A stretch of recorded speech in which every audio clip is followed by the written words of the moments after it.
नवंबर 1994 तिरुवनंतपुरम केरल। रात के 9:40।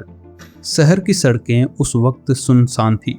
नारियल के पेड़ों की छाया में लिपटा यह शहर हमेशा की तरह शांत लग रहा था।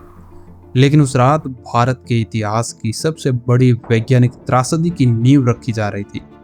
विक्रम साराभाई अंतरिक्ष केंद्र की उन इमारतों में जहां दशकों से भारत के सपने आकार लेते थे, एक आदमी अपने दफ्तर में बैठा था। फाइलों के बीच, नक्शों के बीच, रॉकेट के ब्लूप्रिंट्स के बीच नंबी नारायण। 55 साल की उम्र, तीखी आंखें और एक दिमाग जो भारत को अंतरिक्ष की उस ऊंचाई तक ले जाना चाहता था जहां अमेरिका और रूस भी हिचकिचाते थे। वो नहीं जानते थे कि अगले कुछ घंटों में उनकी पूरी दुनिया तहस नहस हो जाएगी। वो नहीं जानते थे कि जिस देश के लिए उन्होंने अपनी जवानी खपाई, वही देश उन्हें गद्दार कहने वाला है। नंबी नारायण कोई साधारण इंसान नहीं थे। तमिलनाडु के एक छोटे से कस्बे से निकलकर उन्होंने प्रिंसटन विश्वविद्यालय तक का सफर तय किया था, वो भी उस दौर में जब भारत के किसी वैज्ञानिक के लिए अमेरिका जाना किसी सपने से कम नहीं था। नासा ने उन्हें नौकरी का प्रस्ताव दिया था, लेकिन नंबी ने मना कर दिया। उन्होंने कहा था, मेरा देश मुझे बुला रहा है, और वो लौट आए। इसरो में आकर उन्होंने क्रायोजेनिक इंजन तकनीक पर काम शुरू किया, वो तकनीक जो भारत को अंतरिक्ष की दौड़ में सबसे आगे ले जा सकती थी। ये तकनीक उस वक्त सिर्फ अमेरिका, रूस और फ्रांस के पास थी, और नंबी नारायण इसे भारत की धरती पर विकसित करने के सबसे करीब पहुंच चुके थे। यही उनकी सबसे बड़ी ताकत थी और यही उनकी सबसे बड़ी कमजोरी साबित होने वाली थी। उस रात केरल पुलिस के कुछ अधिकारी एक ऐसी फाइल तैयार कर रहे थे जो किसी सच्चाई पर नहीं बल्कि एक सुनियोजित झूठ पर खड़ी थी। मरियम रशीदा, एक मोल्दीवियन महिला जो कुछ हफ्तों पहले तिरुवनंतपुरम में देखी गई थी, उसका नाम एक कथित जासूसी नेटवर्क से जोड़ा जा रहा था, और इस नेटवर्क की सबसे बड़ी कड़ी के रूप में जो नाम उछाला जा रहा था वो था नंबी नारायण। आरोप था कि नंबी ने भारत के सबसे सीक्रेट डॉक्यूमेंट्स रॉकेट के पाकिस्तान और मालदीव को बेच दिए। यह आरोप इतना बड़ा था, इतना भयावह था कि सुनने वाले की सांस रुक जाए, लेकिन इस आरोप में एक भी शब्द सच नहीं था। अगले दिन सुबह जब नंबी नारायण अपने घर की दहलीज पर खड़े थे, तभी केरल पुलिस की गाड़ियां उनके दरवाजे पर आ रुकी। वर्दीधारी अधिकारियों ने उन्हें घेर लिया। पड़ोसी खिड़कियों से झांक रहे थे। उनकी पत्नी की आंखें फटी रह गई, और नंबी, जिस आदमी ने नासा की नौकरी को ठुकराकर भारत को चुना था, उसे हथकड़ी पहनाकर पुलिस की गाड़ी में धकेल दिया गया। उस सुबह जो हुआ वो सिर्फ एक गिरफ्तारी नहीं थी, वो एक इंसान के सपनों की, एक वैज्ञानिक की प्रतिष्ठा की और भारत के अंतरिक्ष कार्यक्रम की धीमी हत्या की शुरुआत थी।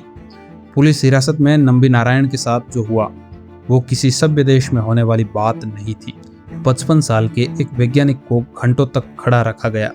उनसे ऐसे सवाल पूछे गए जिनका जवाब देना संभव नहीं था, क्योंकि जो आरोप लगाए गए थे वो हुए ही नहीं थे। मानसिक प्रताड़ना की हर सीमा पार की गई।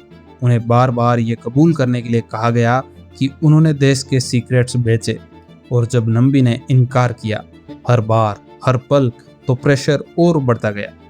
वो 50 दिन जो नंबी नारायण ने जेल में बिताए, वो 50 दिन उनकी जिंदगी के सबसे काले दिन थे। बाहर उनका परिवार टूट रहा था। उनके बच्चे स्कूल जाने में शर्मिंदगी महसूस करने लगे थे। उनकी पत्नी अकेले इस तूफान से लड़ रही थी जो चारों तरफ से आ रहा था। लेकिन सबसे बड़ा सवाल ये था, ये सब हुआ क्यों? किसने ये षड्यंत्र रचा और क्यों? जांच एजेंसियों ने बाद में जो परतें उघाड़ी वो रोंगटे खड़े कर देने वाली थी। नंबी नारायण उस वक्त क्रायोजेनिक इंजन टेक्निक के सबसे करीब थे।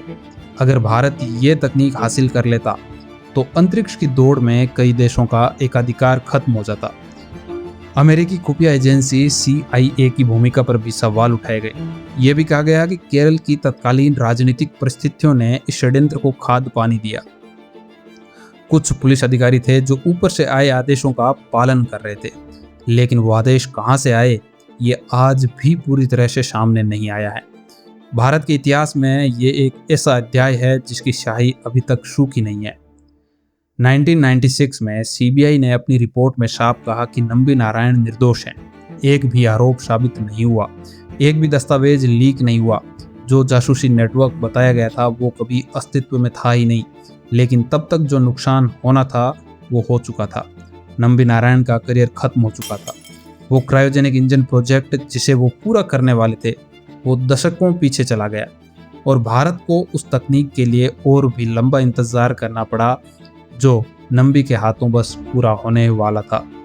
2018 में भारत के सर्वोच्च न्यायालय ने नंबी नारायण को 50 लाख रुपए का मुआवजा दिया और कहा कि उनके साथ जो हुआ वो न सिर्फ अन्याय था बल्कि उनके मौलिक अधिकारों का खुला उल्लंघन था। लेकिन नंबी नारायण ने खुद कहा कि पैसे से इज्जत वापस नहीं आती, पैसों से वो साल वापस नहीं आते जो मेरे बच्चों ने शर्म में बिताए, पैसों से वो सपने वापस नहीं आते जो मैंने भारत के लिए देखे थे। आज नंबी नारायण 82 साल के हैं, वो अभी भी न्याय की लड़ाई लड़ रहे हैं। वो चाहते हैं कि जिन लोगों ने ये षड्यंत्र रचा उन्हें सजा मिले, लेकिन भारत की न्याय व्यवस्था की धीमी चाल में वो सजा अभी तक नहीं मिली। एक आदमी जिसने नासा को ठुकराया, जिसने अपना पूरा जीवन भारत के अंतरिक्ष कार्यक्रम को दिया, वो आदमी आज भी अदालतों के चक्कर काट रहा है और ये सवाल आज भी हवा में तैर रहा है कि आखिर किसने और क्यों भारत के सबसे काबिल वैज्ञानिक को तबाह करने की ठानी थी। ये सवाल जब तक अनसुलझा रहेगा तब तक ये कहानी खत्म नहीं हो सकती।